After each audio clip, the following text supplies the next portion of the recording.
It's a friendship so unlikely it seems impossible. A college student on the worst night of his life meets the best person he could have imagined.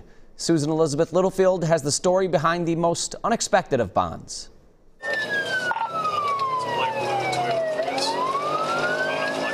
I'm a Minnesota State Trooper. I work the dog watch shift in West Metro, Minneapolis. I work from 9 p.m. to 7 a.m. It's work this Army brat turned officer loves. Meet a lot of people, get to talk to people that aren't always like me, and they got their own stories and experiences that they share with me. And boy, was that ever true on one fateful night 4 years ago. It was September 9th of 2017. I was downtown with some friends and tried to make it back home after having a few drinks. Jake Bosacker, a Minnesota native, was home for Christmas break. He was a criminal justice major at Texas Christian University. That was a pretty busy night. I think I had arrested 2 drunk drivers. He heard another call about another erratic driver.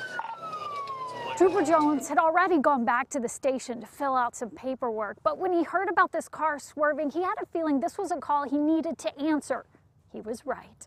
As soon as I got back on 100 there, he was right there in my face, just weaving all over the place, and I figured that I definitely had to make a stop. Next thing I remember is blue lights and sirens behind me. Knocked on his window, and I seen Jake just covered in blood. Instantly smelled the strong odor of alcohol and that he'd been drinking. He was pretty upset, emotional about what was going on, beating himself up because found out that he wanted to be a cop, so he thought that his life was over and that he had ruined every chance that he could get with becoming an officer.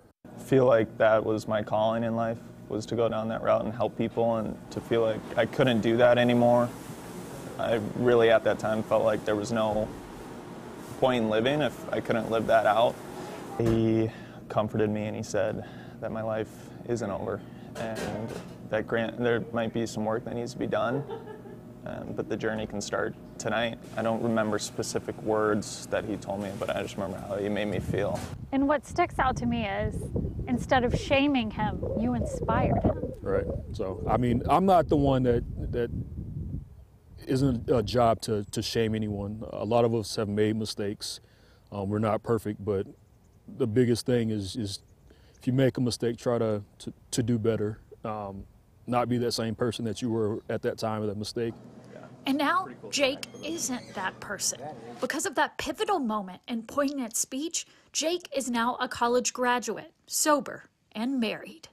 I'm so proud of him. The couple live in Fort Worth. Jake was able to call Trooper Jones via Zoom and offer his gratitude. So first and foremost, thank you to him is what I would say, and thank you for saving my life that night and possibly somebody else's. Jake is still dreaming of becoming an officer. If it's in God's plan for that to happen, I think he'll make it happen, and we'll just see where the road takes us. And thanks to a trooper on a mission, that road is taking him in the right direction. That's what I'm in this job to do, is to help be the best person I can be while making somebody else better. You did it. Yeah.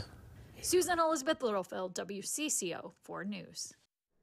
Trooper Jones said he learned from Jake too. He has a goal of becoming a pilot, and he says Jake inspired him to keep trying harder at life. The pair call each other friends and hope to meet in person one day.